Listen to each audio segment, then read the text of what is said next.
Hello, everyone. For those who don't know me, I'm Anna Yet. I'm the manager of the National Center for Dance Therapy. Before I actually begin with all the more boring things, juste sachez que si vous voulez écouter la présentation en français, il y a l'option de la traduction simultanée. Vous devez juste cliquer sur le petit bouton en bas à droite qui s'appelle Interprétation. Also, later on, we're going to welcome questions in French as well. So if you don't understand French and you want to hear the translation, you can again click on the interpretation button and select English as your main language, and that way you're going to hear the translation of the question. Before we begin, I also would like to thank the RBC Foundation with funding this series of webinars. We had another one 2 weeks ago now to find the work how to create a private practice in dance movement therapy. And also I'd like to thank the DMTAC, the Dance Movement Therapy Association of Canada, who has helped us organize this event. Also, tech-wise, we're going to divide you in breakout rooms later. So I encourage you to add your preferred language to your name. So it can be, for example, Anna, English, Rebecca, French, just so that when I divide you in breakout rooms, I can put you with people who speak the same language. Please know that while we're recording the webinar and it's going to be available on the blog, whatever you discuss in the breakout rooms is not going to be shared publicly. So without further ado, today we have we're honored to have here Rebecca Barnstaple and Zuzana Ševčíková. I'm hoping I'm pronouncing that correctly, Zuzana. So Zuzana is a dance movement therapist and a drama therapist from the Czech Republic, and she's also a co-founding member and past president of the DMTAC. And now she works in the for the Lester B. Pearson School Board in Montreal. So it's quite great to actually have someone working full-time in an institution as a dance therapist. And she's also working with people with Parkinson's disease at Parkinson and Movement. Rebecca Barnstaple is a postdoctoral fellow and a course director for dance studies at the York University. And she works as a dance therapist for people with chronic pain and Parkinson's at the Chigamik Community Health Center in Ontario, offering both hybrid and virtual services. And she also works for Improvement, which is an organization providing movement-based interventions at the Wake Forest Universities in Winston-Salem, North Carolina. So I think that's all. I think it's now time for Rebecca and Zuzana to share their knowledge and experience with you. So have a good webinar, everyone. Thank you, Anna. I see too, there's maybe 1 or 2 people who have come in, so maybe Anna will let them in. Yeah. People may be joining us. So thank you very much for this introduction, Anna, and thank you to everyone who is here for choosing to spend your Saturday afternoon with us in this way. We have a nice group, which is it's going to be more possible for us to have more of a personal exchange with each of you, which is kind of nice. I'm going to give just a little bit of an arc of what we're going to do today. And as I'm doing so, we'd like to invite you, if you want to just put in the chat where you are, both like in space, like where on the planet are you? And also where in your journey to being a dance therapist or your interest in dance therapist are you? Like have you already done some education? Have you completed that? Are you already working? Or maybe you're just interested in thinking about it. If you could put that in the chat to share with everyone, I think it's nice to see. Just give you a moment to do that.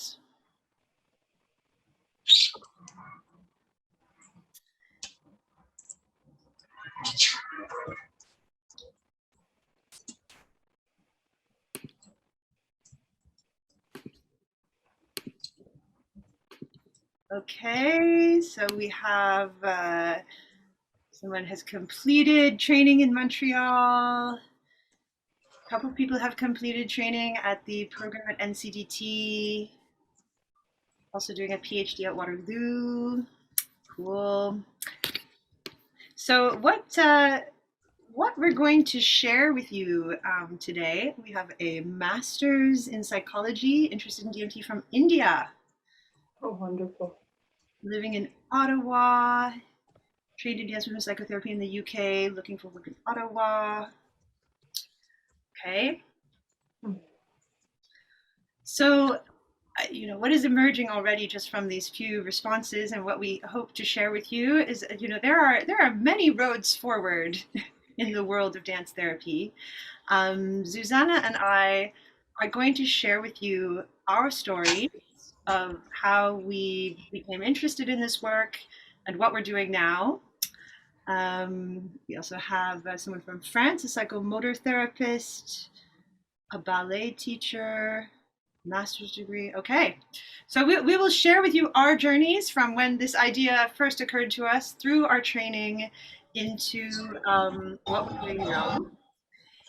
And we are going to invite you later in this workshop to do an exercise that is about envisioning yourself in the future. So how Zuzana and I are actually going to start is we're going to take you back to 10 years prior to this and what led us to presenting this workshop with you today.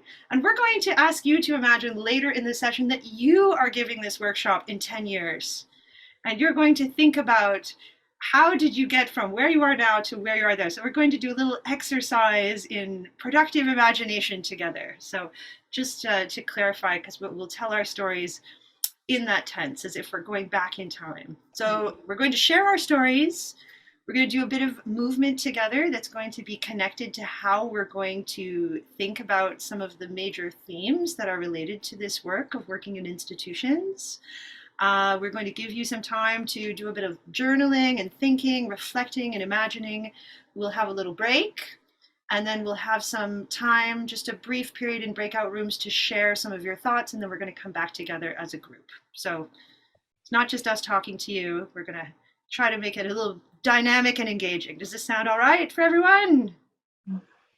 Yes, wonderful. And I think everyone got into the room. So we also have someone from Slovakia.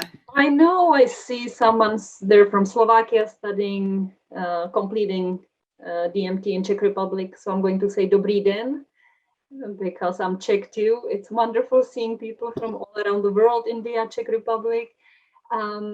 California just joined us. This is amazing. We have a small group, but like very international. That is super cool.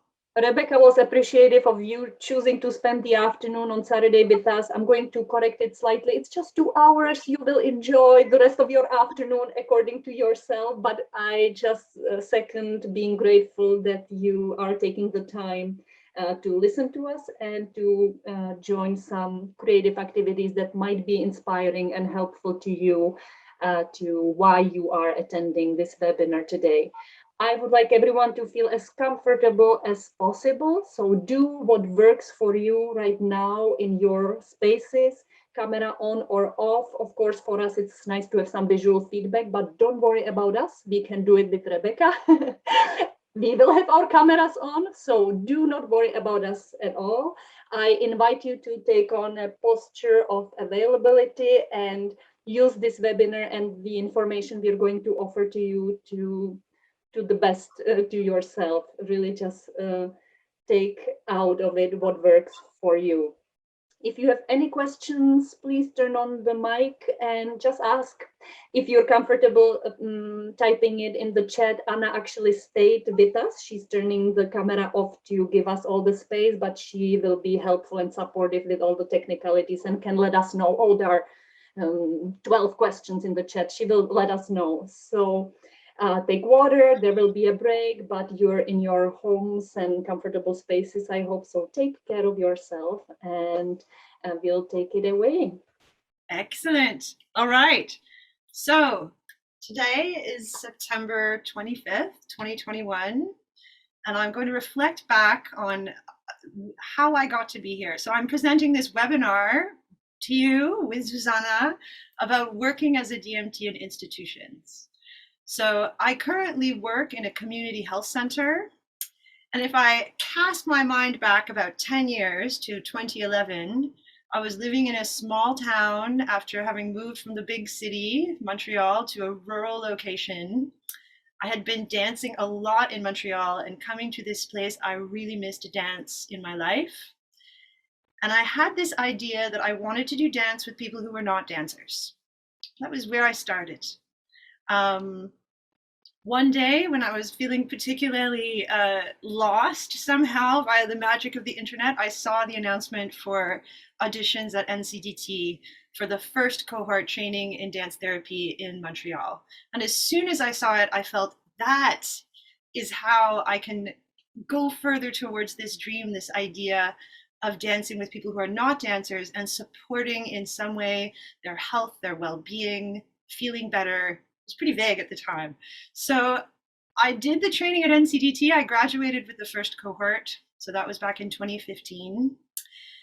And over that time, I became aware of different institutions in the town where I live, which is a small town. So I didn't have that many to become familiar with. And there was one that really stood out to me. And this institution is called Chigamik Community Health Center, and it's where I currently work. And all I knew about it at the time was it was a very forward-thinking institution that had a lot of community engagement. So the first thing I did was I found out more about this place. And one of the first things I learned was that they are in the process of building a new center in the town, and they were having a lot of community engagement meetings. So I started to go to the meetings to learn about this place, to learn about what they were doing, where they were going. And I became engaged just as a person living in the town. Through that process, I ended up meeting some of the people involved, and I also became much more familiar with the mandate and the values of this place, which were so closely aligned to how I felt I wanted to work with dance therapy in the community. So at the first opportunity I had, I talked to David Jeffrey, who was the executive director at the time. And I said, at that point, I had just finished this training program in Montreal. And I said, I would really love to bring this work to the community. And I feel like Chigamik could be a perfect place. And he said, yes, I agree.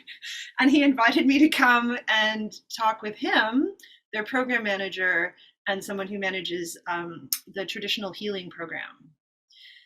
So that was the first idea, and we're going to explore these themes more in depth as we go through our movement thing. But to kind of look around, I found a place, I met someone, and that was like the beginning of the journey. So I had 3 meetings with Chigamik before I started working there. The first one was a meeting with the executive director and these 2 people, where we had a very small meeting. And I think what was important about that meeting is I didn't go in suggesting what I would do. I asked what they needed. So they had many community programs at the time, but they said the main population that we serve here are people with chronic pain that do not have programs. So they had programs for many other things, but there's many people who have chronic pain. They did not have programs for this. And talking together, we thought this could be an interesting group of people to work with. So based on that, I went away. I thought about, how could I work with these people? And I also thought a lot about how I presented dance therapy to this organization based on what they needed. So I didn't try to kind of do a one-size-fits-all definition. I looked for what do they need and what do I have and what could we co-create together, much as we might do in a session. After that, we had a second meeting, which was more like an in-service meeting, and I did a presentation to all the staff. I talked about dance therapy. I talked about its history. I talked about dance more generally. I talked about research showing that dance could be helpful to people with various conditions. And I basically presented how I was thinking that dance therapy could be a good fit with their organization and how it could be of benefit specifically to people with chronic pain.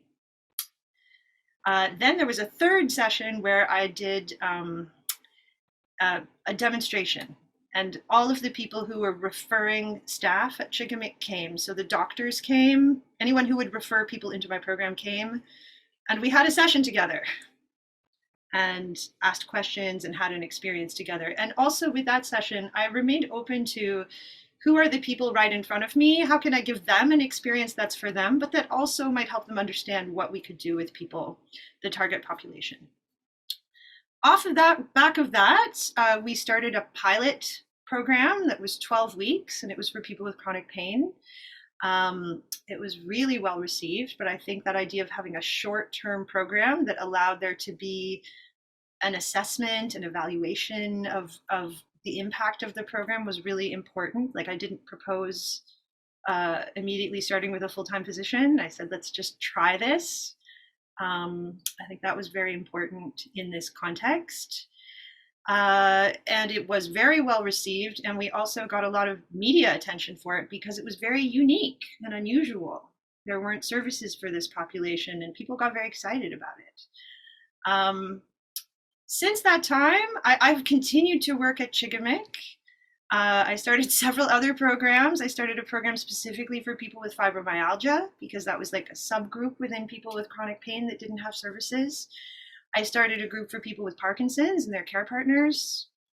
And I started a program called Moving on Dance, which was for people that had finished any program but wanted to continue to have the option to come to a session. And that was an open program that people could drop into anytime they liked for a bit of a top up. Some people chose to come all the time.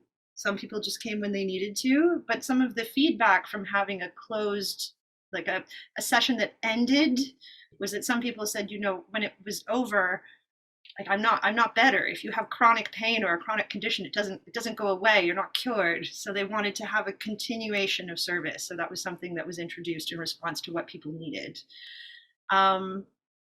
Since that time, I've continued to give staff presentations and continue to engage with different people at different levels of the organization. I do a yearly research presentation, and I do a yearly update on programs and tell people what I'm doing and sort of how I'm thinking about this work now and what's happening out in the world of dance therapy. And I've also had to be kind of flexible. It's like, Dear Diary, there was a pandemic in 2020, and I hopefully by the time that you're writing your future, that's not still going on. But anyway, we had to close down our in-person programs and we had to pivot to going online. So all of these programs shifted online, and they are currently still happening online. And the Parkinson's program is happening in a hybrid setting. So that was how I came to work at Chigimik. And I would say also in my Dear Diary to myself on this date that Chigimik is one of the institutions I work with. I spoke mainly about it because it's the institution I've been working at since I finished my training, and I still work there, and I think I will continue to work there into the future. But this will be a little bit different than Zuzana's story. I work on a contractual basis. I pile up a bunch of contracts to fill out my dance therapy roster. So I also work with the CNDT, and I work with a group in North Carolina. So that is how I came to make my dance therapy life. And my story is not, it's just a model for inspiration. So we will talk and unpack some of these things, and you guys are going to make your own models. But that's my intro. I'm going to pass it to Zuzana, who's on this side of me. You're on this side. I'm taking it. Okay. Thank you, Rebecca. My turn with a little story how I arrived here. Well, dear journal, it is September 25th, 2021, and I am co-leading a webinar about working in the institutions as professional dance movement therapist. How did this happen? How did this happen? I mean, it was actually 1998 for me when the American Dance Movement Therapy faculty arrived to Prague, to Duncan Center Conservatory, where I was studying as a very young student. And I learned that this profession exists, that people actually make living out of using one of the most beautiful art forms to help others. And what a beautiful profession. And only later, it was a journey, like for all of us. I was admitted to the Dance Movement Therapy Alternate Route program in New York City in 2011, 10-year mark this past summer. In 2013, I graduated and got hired. So all the time in between my initial interest in the field and today, there were multiple studies, experiences, achievements, and obstacles with capital A, capital O. But all of that contributed to arriving here and being here with all of you and having the opportunity to share what has worked for me and what might be inspiring to you in your journeys. I did not land directly to dance movement therapy studies. I graduated from the dance conservatory first, then from physiotherapy. Then I immigrated and started studying all over again, as many immigrants.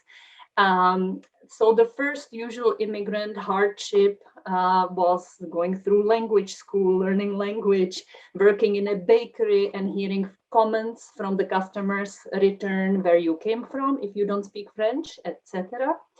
But finally, permanent residency allowed me to apply for university. I was accepted, studied contemporary dance again, psychology, drama therapy as a related field that allowed me to enter dance movement therapy alternate route.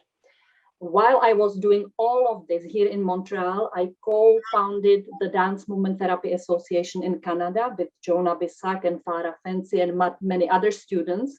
The main intention really was to bring more DMT training to Montreal. We just wanted to get educated and there was nothing. We founded the association and it helped. And finally, when the dance therapy training opened, it was the first cohort, the faculty opened in 2011, I was ready. With all of this experience, I was truly motivated. I entered the 3 intensive summers and more internships afterwards. Those who are in the alternate route or have finished it, they know you keep adding, but I'm very grateful. So it was not a direct path and it was not easy or cheap. But when the time to search for a job arrived, I was really equipped. I had the usual fresh graduate insecurity about the future. Where am I going to work and how am I going to get a job? But I was also very tolerant to non-easy ways. I was accustomed to hard work and self-discipline and overcoming obstacles, as nothing really was ever ready for me, neatly arranged on the plate. I started with opening a small private practice. And I paid for supervision and more postgraduate training while I was working in my small private practice just to keep the momentum. At the same time, I was working on really practical things, having my CV updated, having some general proposals that would be ready to adapt to send somewhere should their opportunity arise. Motivation letter, including where I'm coming from, who am I, to introduce myself to institutions that never heard about me or dance movement therapy. I wanted to work in schools. One of my last internships as graduate student was in schools. So I stayed connected with the school board where I did my internships. I stayed in touch with my colleagues. And when there was an opportunity, there was a job opening, I was again ready. I was prepared. The job opening is usually for a few days, little announcement on some specific website. You don't have time to go all these specificities. So that connection helped me, that someone gave me heads up. There's posting. Go and look. That means go and look and submit your papers right away. In 3 days, it's down. It's usually very short. And I was able to react immediately, and all my paperwork was ready. First set of interviews, and I received temporary position with the school board. After a few months, someone retired, another job opening for permanent position occurred, and again, I was prepared. Second set of interviews, and I got hired. So I am working as counselor in re-education. That is my official title. I am creative arts therapist. Every day I am in a different school. So yes, I work for one institution, but it feels like multiple jobs. Every day I'm in a different environment with different team of colleagues. Constantly re-explaining what creative arts therapy is. I am a clinician in educational setting, which is not necessarily going in congruence, supportive and understanding environment. If you know what I mean, it's a different to be clinician in a clinical setting in a hospital. You don't explain your interventions and what your field is. So that continues to take a lot of energy. I don't have any other dance movement therapy colleague in the entire school board. There are 36 schools. I don't have any other dance movement therapist to talk to about Laban, ADTA conference, assessment tools. Can you imagine? I'll keep imagining. So what I want to say, it has never been hard. It still is not hard. It's so satisfying, and I am so grateful. And I have my people. I have my people to return to recuperate with, my professional community and supervision. Dance Movement Therapy Association in Canada is very important to those of you that are residing on this continent. For others, I'm inviting you to find out about your associations, but you're probably part of them already. I will close my story here at this moment. Again, I went through a little history, reminding it's Saturday, September 25, 2021. We'll anchor in time, and we will also anchor in space and connect with one another. I would like to invite you into a little movement experience. It's been half an hour we are sitting in front of our computers. Feel free to do this short, simple movement that many of you might know already. Feel free to do it with us. Turn off your cameras if you wish, or feel free to just observe, okay? Do anything you like. It's simple. It starts just standing up, feet parallel on the ground. Take a breath. Take a few of them. We'll wait for people to get settled and centered in their spaces. The first movement is you bring your hands on your chest and you connect with yourself. Then let your hands drop and bring you down all the way to the ground. You can bend your knees and connect with the ground, with the earth. Then slowly roll up, come up to standing, and lift your arms up to connect with the sky, with the universe, or just with the beautiful ceiling, just with something above you. Then open your arms and spread them wide, horizontally, all around you, in our situation towards the screen, to connect with one another. And most importantly, connect back to yourself.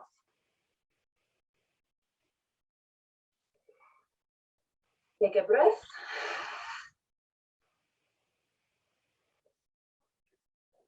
Take a glass of water, return back to your seat, stay standing, take a few steps, keep breathing as I tell you that this simple little warm-up, which serves very well as a closure as well, and you will see, we will do it again.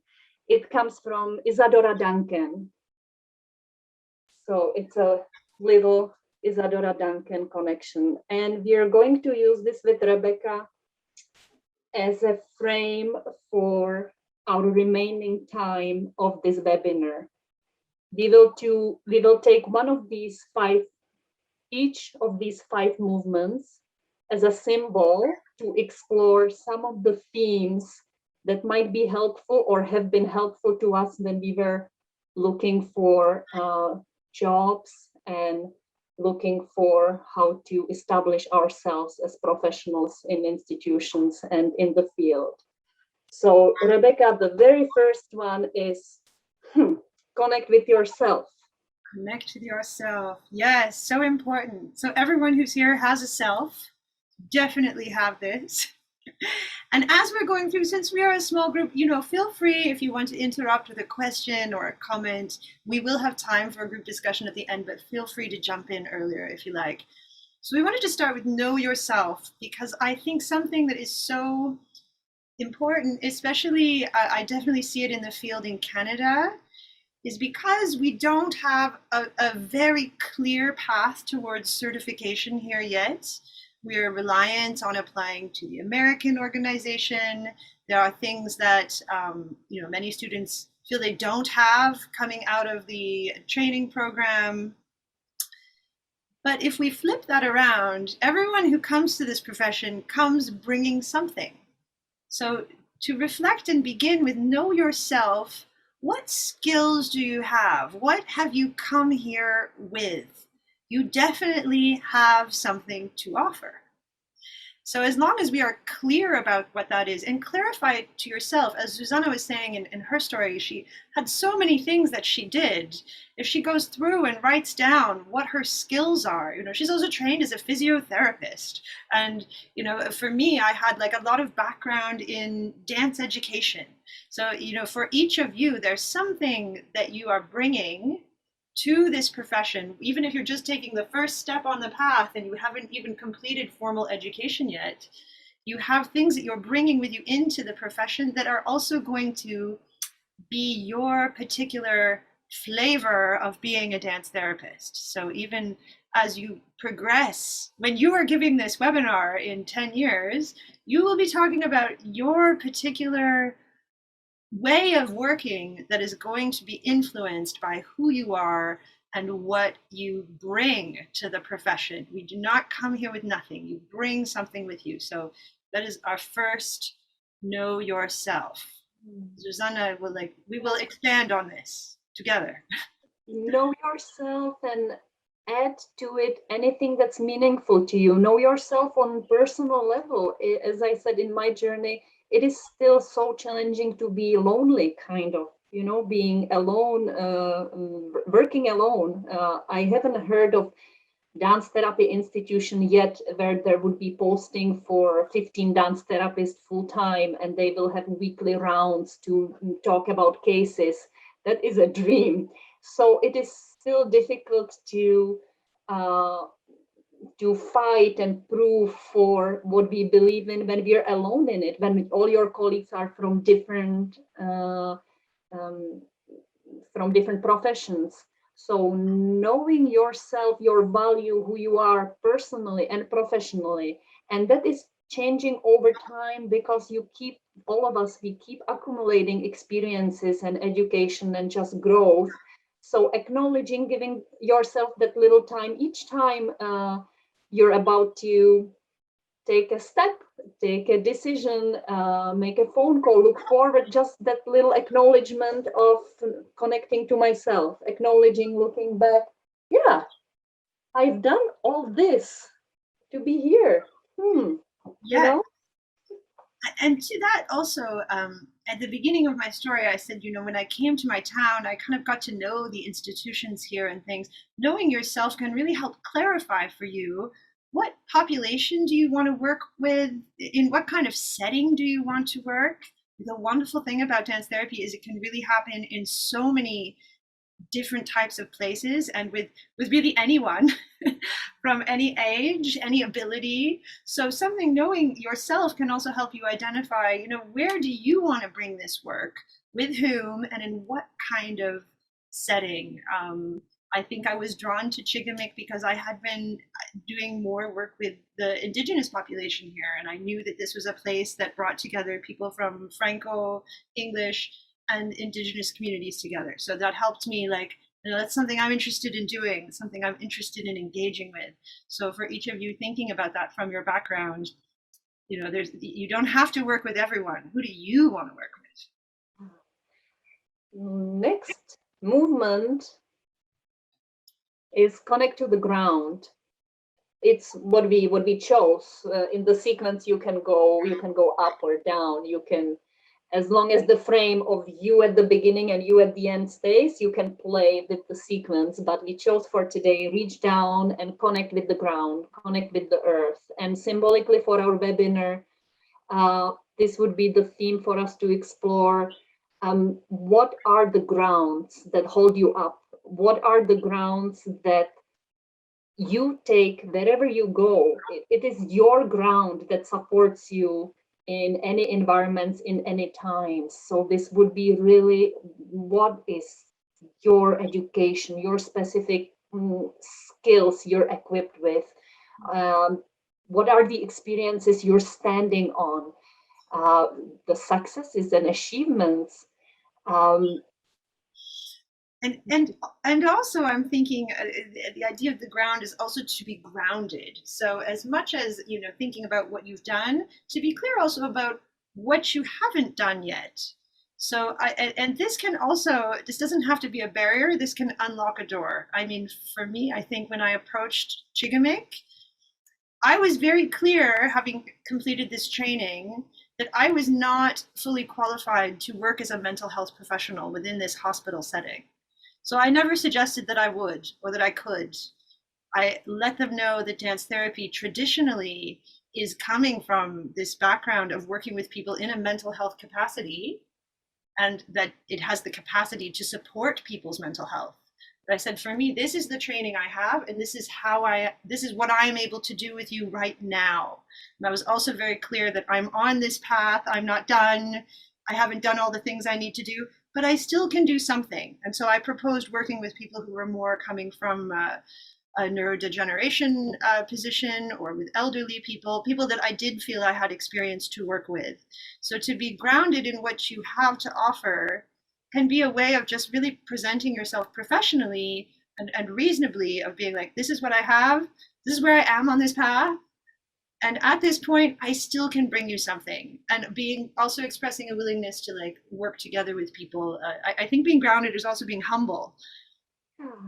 Yeah, there's something in here about the being grounded and being realistic, and maybe look at the reality and also the practical things.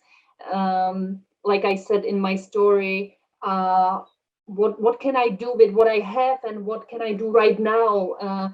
I can, when I was in waiting, I could work on my CV, on proposal, on explorations, and what is tangible, what is present, what do I feel underneath my feet, and where I can take my steps. I think, Rebecca, maybe this is a good place to mention how important it was for both of us to know the system. You mentioned in your story to join meetings before even maybe suggesting or thinking of being employed. You were just a citizen that was engaged. I did my internship with the school board, so I happened to see the system from the inside, which was essential for institutions to enter system. Every system has its own way of interactions, and knowing the language of the institution also, so you can, like Rebecca was saying, looking at what they need and kind of assessing the place. When you also know their language, you better connect. You use different language with teachers and different language with doctors. So knowing it plays important role. It makes connection easier. So here in the grounding, I feel the practical part, the realistic and reasonable part is essential. What do I have? What I don't have? Where am I aiming? And it can be part of my proposal. I do have my professional goal for myself. I'm still in training. This is what I eventually would want, which we'll discuss later about the dreams and future projection, but really the reality and knowing system and language, I think, is very helpful. Yes, I want to add to that too. For those of you who did the program in Montreal, like this summer, our final project, we looked at creating a vision of how you could present to an institution. And one of the aspects of that was to really do your groundwork in advance, and to any organization will have a website where you can read about their mission, their vision, their values. You can look at what services do they already offer, what populations do they serve. And this can really help as you approach an institution to think about where you could really fit. And groundwork can also be about contacting people in advance, finding a potential ally, or even just meeting someone who already works there and saying, can I talk to you about this work that I do, that I would like to bring to your organization? Could it fit in this way? So I think laying the groundwork for yourself that's going to give you a road to walk into that institution is really, really important. Yeah, I just had an association with writers writing to the drawer. Do you say that? Like you have your writings in the drawer.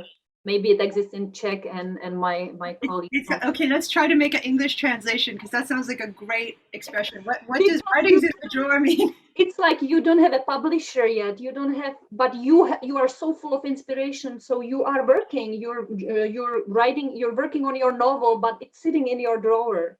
But Okay. maybe tomorrow the publisher picks up the phone and calls all the writers, but you are ready. You open the drawer and you hand it in, as opposed to the others who react, oh, there's an opportunity. Let me know. This is your grounds are prepared, and you can open the drawer and like I did, hand in your CV proposal, but also in service presentation. You can have a 30-minute little workshop idea, specific structure prepared.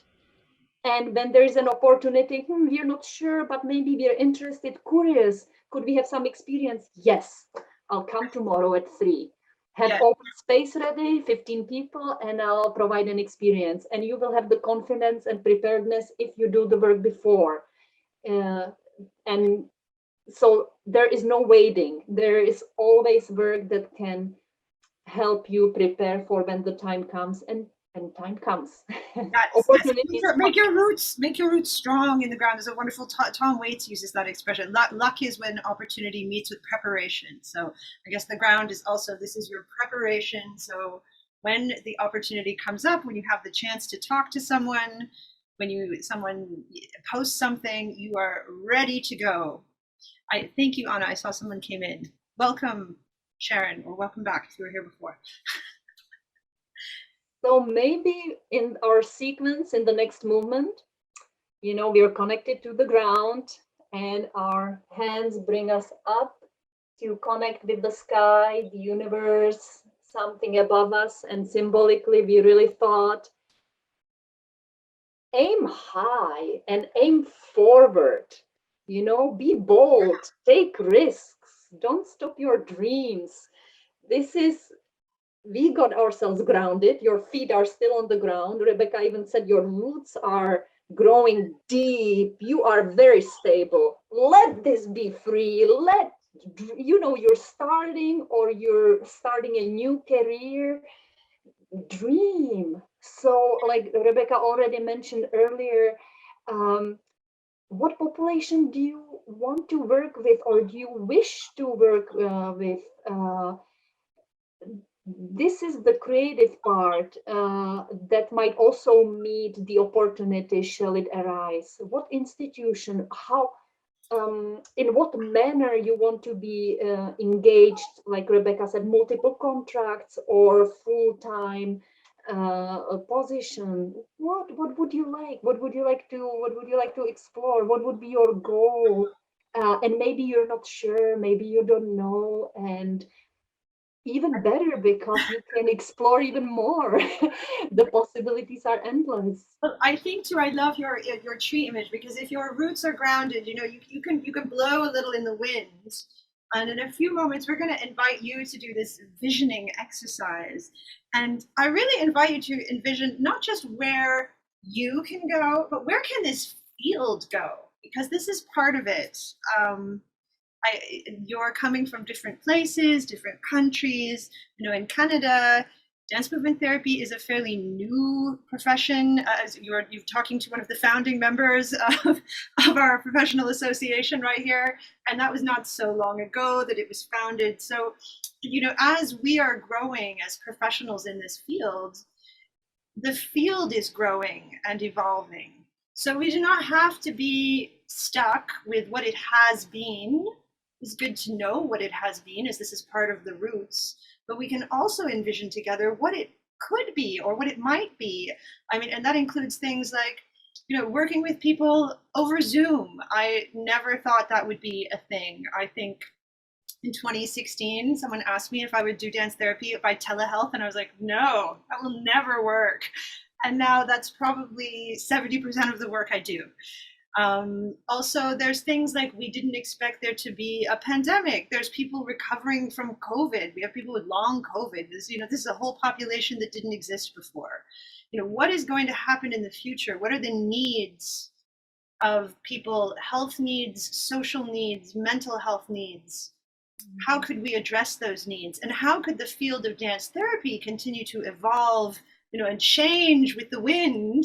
And how can we each contribute to that? So I think in my own story, I took a bit of a risk by saying, dance therapy has been this, and here I think it could be this. And this is what this is my step. I'm going to take it a little bit further with you, and we're going to explore this idea. And I think that we need to be willing to have that kind of visioning as well, not just for ourselves, but for the field as a whole, reaching out and forward.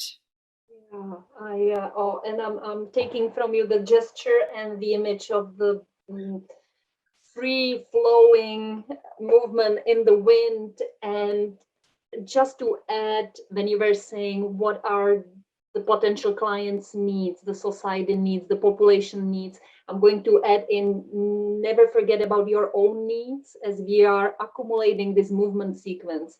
When we are at this moment, we've went through knowing ourselves, being grounded, and here we are reaching high and be creative and exploring. And as these branches are blowing, I'm just having an image, what if the branch cracks? And you go for multiple contracts and you are on the way to burn out. Be aware of that. Be aware of your needs and strengths, and make sure you come first. We can, especially beginning young professionals or beginning professionals in general, we can be grateful and stretch ourselves. Knowing our limits and value, and just in order to do our work well, we need to be well. I am sorry. So I will not run 3 independent groups for 3 different institutions in one day, which means running around the city, no time for taking notes, and being paid just for the hour because agency hours were not incorporated in the contract. I will learn from this mistake.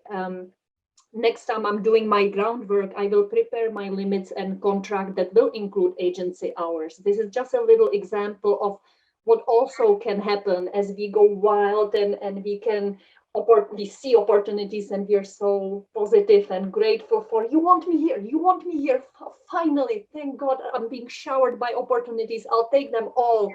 No, the rain can dam you down. So I want to add to looking for what needs are out there. Be always mindful at any given moment, in any given place, space, and environment of your own needs. Yes, and I love this. So we're going to keep returning. You guys are going to do your own version of this visioning, and I think part of that, we said part of the roots too, is knowing yourself and knowing your limitations. And in your visioning, you may think that there's a clientele you want to work with or a space you want to work, and as Zuzana is saying, you might get in there and find that that is not where your tree wants to grow. So always, be adaptive, be willing to change, because the tree can move in the wind, but you don't want the tree to to break. So yes, I think that's very nice. Take care of yourself. Look after it. Water your tree. Next movement in our sequence is the horizontal plane and the gesture exploring your horizon all around, connecting with one another. And here, really, we wanted to emphasize, and I had that in my story too, to have my people to return to recuperate with, to have supervision with, and to get nourishment from when I'm alone in the institution. Also, part of creating your career, as Rebecca said, is creating the field, has place in this situation too, staying connected, investing in relationships that are meaningful to you, and also the field, staying connected with your colleagues, and learning from the community, continuing education, and contributing to the community are actually essential parts of the ethics as well. Once we are signing codes of ethics, one item is giving back, contributing to the community, as we want the field to grow. So as I'm doing the gesture, really connecting to one another is important at any given moment on your journey when you are looking for a job or establishing one or looking for contracts. Stay connected. No one should ever feel alone. That's why we're doing the work we're doing for clients and going back to the self-care, including us. No one should feel alone, including us. And being dance movement therapist out there can be very lonely. And when there are situations, let's say in Canada, we do have remote provinces where we know of one dance therapist and maybe 2 interested students. That is such a little community. So I don't necessarily mean dance movement therapy community, but community, your people. And I'm speaking really professionally. So let's say in my work, I do have colleagues with who I can really closely discuss cases, education ideas, and they're occupational therapists or psychologists, or people that really get me and get my work.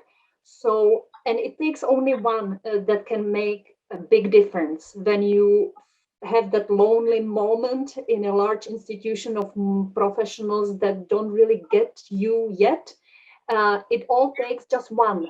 Seek the opening, seek the connection. There is always someone somewhere that is available, and connect with that person and use that opportunity, and it will slowly grow from there. And that's really all you need, at least one connection, not to feel alone. So connecting with one another or connecting with those that are available within your working environment that can be lonely, and connecting in larger sense outside the institution with your professional community or with related professionals that you can have wonderful exchanges, enriching exchanges with, is the theme for this part. Yes, and I want to reiterate some of the things Zuzana is saying, because although we might not be a huge field, anytime I go to anything related to dance therapy, there's wonderful people who come. I mean, you guys are here today for this webinar, and you know, I might be a small group, but there's a lot of really nice energy. And if you have a chance to attend a conference in your location, and a lot of conferences now are online. I mean, every time I've been to the ADTA conference, it's such a wonderful feeling to be in a room where everyone wants to dance, everyone wants to respond, people are talking about the profession and having this kind of professional exchange. So there's conference opportunities. There's, like right now, you're coming to a webinar, which is wonderful. There are many professional groups. Belonging to your professional organization in some capacity and keeping track of what's going on can really help you to feel not alone. And in terms of growing the field, it can help you to also really feel like you have some agency and connection in growing the field. You're not just spectating, but maybe you're on a committee. All of these groups need help. I know, talking from just DAMTAC experience in Canada, you know, it's a small group of volunteers trying to make things happen. So people are always welcome to contribute. And that is how it's not just reaching out, but it's really like supporting together where this field is going. I also wanted to reiterate that this idea of that your colleagues can be really anyone. So if you're working within an institution, I would talk to the physiotherapist, I talk to the social worker, you know, who are the people in the institution or setting that you're working in that can help you to feel not alone, with whom you can exchange about something that's happening in a group, you know, within a safe space. They also work in the organization. And the other third way that I thought too is looking at what kind of support can you get from people that you've trained with or who may be trained somewhere else, but having student and colleague support is really important. I see Diane is here, who was in the first cohort with me. Hi, Diane. And for quite a while, whenever we could, we got together, as many of us who could, anytime that there was a critical mass of us in the same place. And we would have a little session and we would give each other feedback and we'd share stories about, you know, like, what are you doing? Have you found work? How are you using this work? So you can create, community is an active thing. You can create that as well as taking advantage of what is already there. Yeah, maybe from that reach out and from that outward focus, we can conclude this movement sequence with the initial gesture, which is after all of this, connect back to yourself. That's how the movement sequence ends, and that's how we are going to conclude exploration of these themes before inviting you to explore yours and be creative. So we started here, know yourself, connect to yourself, and we're ending here. And I am thinking symbolically of how we explore the movements. For me, it's almost like a cycle in a spiral that is on a continuum, and it's spiraling because I've been here, yet this is new. I am here now. I have experienced, accomplished, and went through things between this and this. So again, starting with know yourself, connect with who you are right now, because it's different. It's new. It's a new moment. Life has passed, and it can be quick. I can do this little exploration in one day, or I can remember it in 6 months from now. Doesn't matter. There were things in between, and just acknowledging it, and again that little look, oh wow, okay, I've arrived from there to here, acknowledging it, and again starting, we can replay the webinar. I'm glad it's recorded because we can replay it now. Connect to yourself. Know yourself, your tools, what you have to offer. You know, because you have more now. We all do. Mm-hmm. Yes, this journey does not end, and that is the wonderful thing about it. So however, we're going to invite you in a moment to do a bit of writing and visioning. And wherever you're at now and envisioning in 10 years, you can pick this up again in 3 years or 5 years or 20 years, and you can repeat the same process, because we will always have different things that we are and different places we want to go. So should we transition, Zuzana? I think. Yes. Are there any questions or comments at this moment? Because this would be like mark point in our time. Yeah, it's 3. We are on dot. It's halfway through. If there are any comments or questions, and we can invite Anna back, she will help us with the breakout rooms. Yes. Yeah. Whenever you want to launch the breakout rooms, I'm ready. So take the time you need. Well, so I would invite everyone to grab a piece of paper and pen or pencil. And so it's 3 o'clock. I am thinking, let's meet back and do the breakout rooms at 3:10. Mm-hmm. And that you can take this 10 minutes now as time for you. So it's time to do some thinking and journaling, but also time to look after your needs. So if you need a drink or you need to go to the bathroom or anything, this is your moment. The idea of the journaling is You can be as creative as you like or take it as an exercise, whatever works for you. I'm going to offer the opening phrase for you. It is September 25th, 2031. And I am giving a workshop in person. Okay, no webinar.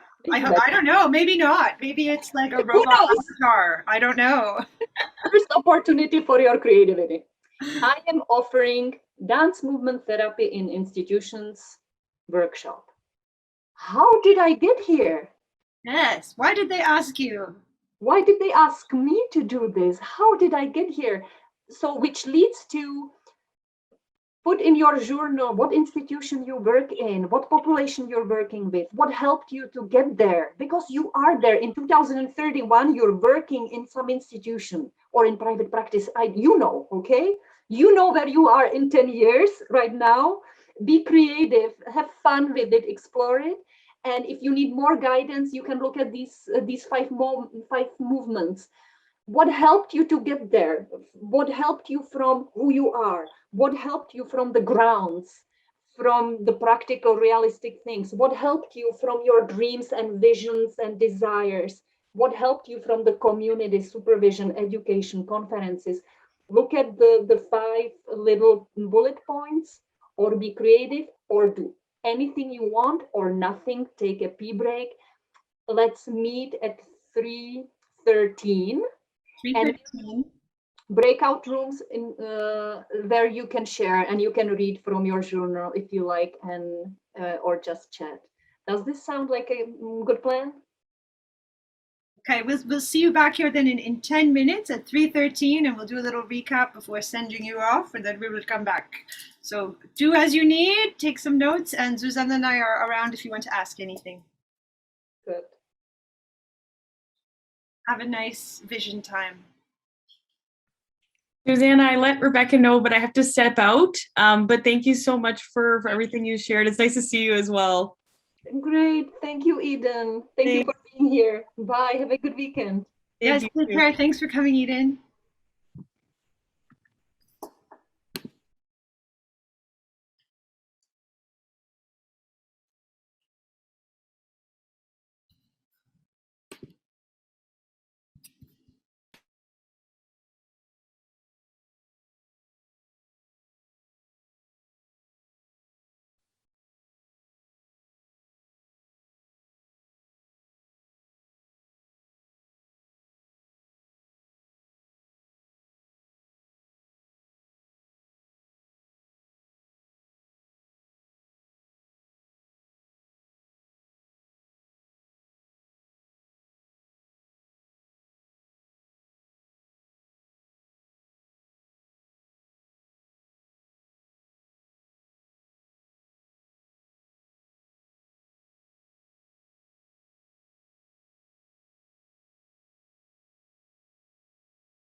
It's 3:13, so I am going to just start talking, just to say a couple of things as people are coming back.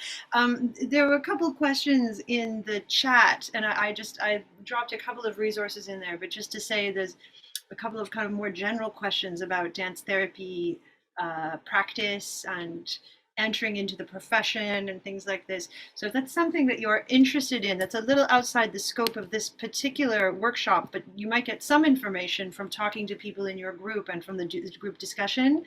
But the 90-second Why, the alternate route training program in the United States, they often do introductions to dance therapy. I put in the chat some information on that. That's a place you can go to if you really just want to find out some really like initial questions about the profession.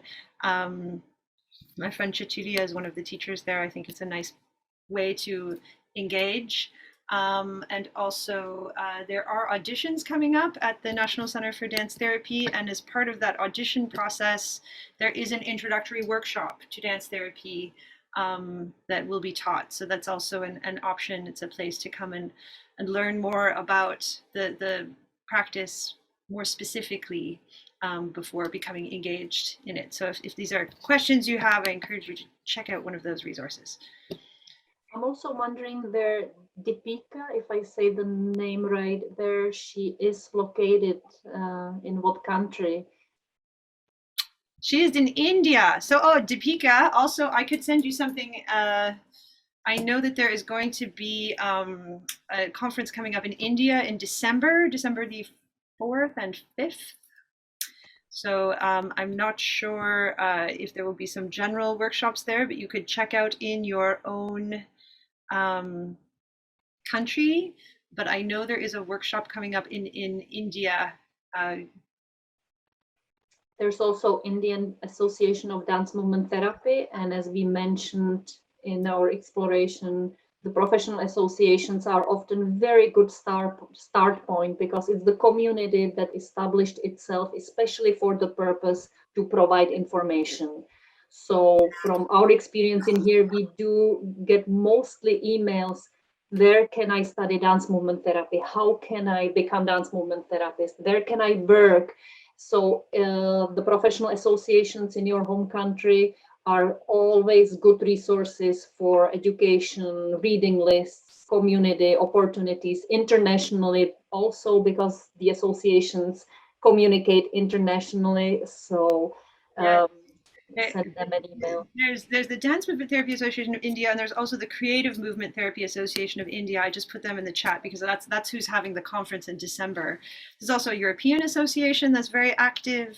And if you're in India, it might be closer for you to contact the Australian Dance Movement Therapy Association. Has a lot of activity and resources. So that's part of the, connecting outwards, see what there is around you. It's wonderful to have you joining us here from so far away. And I hope we do answer some of your questions, but hopefully maybe there's also someone nearby that could help you so you don't have to deal with time differences. I don't think it's the same time in India there as it is here. Right. And maybe I hope people took the courage to do some of this creative journaling exercise. If not, you can use the opportunity of the breakout room to connect with one another and introduce yourself, or you can read from your journal. It might be inspiring to each other, and it's also a way of getting to know each other. And then we will come back for a general discussion. So this part is not only us answering questions, because this way you might be able to answer your own questions and one another's questions. So this is your contribution to what we've offered, because I want to acknowledge that there are professionals and graduates and established professionals in other fields present on this webinar already. So there's a lot we all can hear from you and from your experience. Mm-hmm. And it's also a chance. So we're going to put you in breakout rooms of 4 people. So the people that you are with, this is a chance for you to also begin your reaching out and building community, at least with these people. Hopefully, maybe there'll be at least 1, 2, or 3 people that you haven't connected with yet that you can connect with. And this is adding to your community and your réseau of contacts, as we say. So hopefully that is useful to you. So Anna, I think you're going to put people in breakout rooms, and I think, yeah, if you keep, Zuzana and I will stay here in this main room. So if you have a question, or if your group is done early and you want to come back, please feel free. We're not going anywhere. But we thought 10 minutes in the breakout room. There's 4 people, so that's 2 minutes each to share, plus a little bumper time for some group discussion. So it's not that long, but we really invite you, use the time as you see fit. But try to make sure each person at least has a chance to get their 2 minutes of time. Thank you. I trust Anna is ready. And Yes. let's go, and we'll come back. We'll give you time to be ready. We'll send you a message.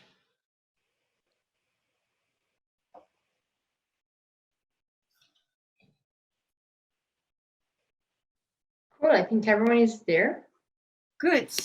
And okay, we are not on. Oh, I see. So that's 2 rooms. It's good. I thought we could have more and less people when it's such a small group, but maybe it's good to keep the 2 minutes per person and not too intimate. I thought that too, and I thought also if it's a small group, if it's just 2 people and one of the people really doesn't want to talk, it's Yeah. like, I thought with 4 there's enough that hopefully there's, you know, at least maybe 2 people are gonna talk. This is perfect because it really doesn't matter if we have 7 rooms or 2. It's the same thing. Thank you, Anna. Yes. Oh, my pleasure. And it's really interesting. I think it's going very well. I'm sorry some people had to leave, and yeah, as I mentioned, I'm a bit annoyed at people who just don't show up because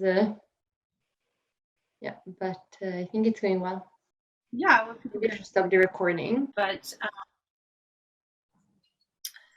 I think that as long as we know what we have to offer, there's always something to offer. And I'm sure that every one of you who is here, or if you're watching this recording in the future sometime, has this desire to work through dance to improve people's lives. And this is a really wonderful idea to carry with you. And anywhere you go, you have something to offer with this, even if it's just the first idea. So whether it's to come to, and think of all of the people in the world who are not dancing right now. You could bring them some dance. Even just a moment. And that could be wonderful. So please remember, think, come back to yourself. What do I have to offer? What is my ground? How can I extend it into the world and help build this community? And then coming back to myself is self-care. So thank you, all of you, for sharing your stories and your thoughts and visions and this time with us. We also wanted to take a moment to share again some resources. So this is something for the broader community. So if you are interested in learning more about dance therapy, remember the 92nd Street Y in New York has, I think, almost monthly introductory sessions on dance therapy, and I think they're on Zoom, so wherever you are, you can join. And at the National Center for Dance Therapy in Montreal, there are auditions happening in November. Zuzana and I will be there. And there is also, as part of that process, there is an introductory workshop so that you have a sense of what you are possibly signing up for. You can come and learn more about the field and the tools and the practices. And you're also welcome. People can sign up just for that introductory workshop without doing the auditions. That is also an option. So Anna, I think, could share that again in the chat. It was there before. Yes. Excellent. Thank you, Anna. So I think to close, I feel like we should do this movement together again. Yes, Zuzana? Yeah, I just want to thank, I want to thank Anna for giving us this opportunity and organizing this workshop that I'm hearing was useful. And I'm actually seeing and experiencing that people join from different time zones and different places on the planet. And I really appreciate it. It's very late for Martina. And again, just going back to lacking community or having someone from States, here we are, there are no borders. Thanks pandemic for Zoom and these connections, we would not probably do this otherwise. We advanced in some ways. So nothing is stopping us from reaching out internationally, and we did today. When we're lacking something, what we did here, there was no training. We established association and brought training. So thank you all. Thank you, Anna. Thank you, Rebecca. I enjoyed my 2 hours. We invested energy, and this is the theme that Diane also brought. We all invested a lot of energy into being where we are and spending Saturday afternoon or evening, night into this. May this energy be returned to you, and we can maybe do this all together. We were also sitting for a long time. I invite everyone to stand up. And as I said, Isadora Duncan's sequence can be a warm-up. It can be a closure. Just stand up tall, take a breath.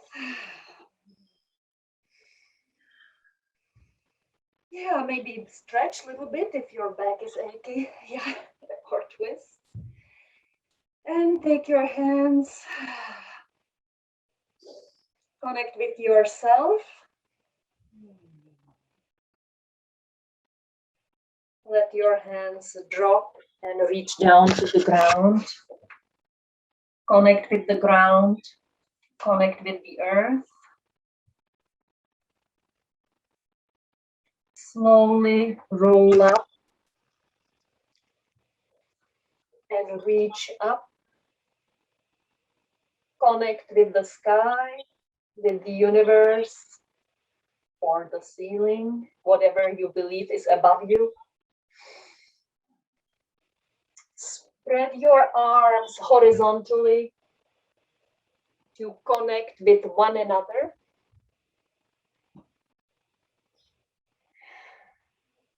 And most importantly, connect back to yourself. And take care of yourself. I want to wish everyone a great weekend, and on dit à Montréal à la prochaine. I hope to see you again. Yes, go forth, make magic. We hope to see you again, and thank you very much for being part of this community. Thank you everyone for coming. Just like hearing you, I just wanted to say I'm gonna send everyone a survey if you can fit it in. Like it would be greatly appreciated, like for future funding. And yeah, thank you very much for being here. And thank you, Zuzana and Rebecca, for teaching this amazing workshop. It's a pleasure. Thank you, everyone.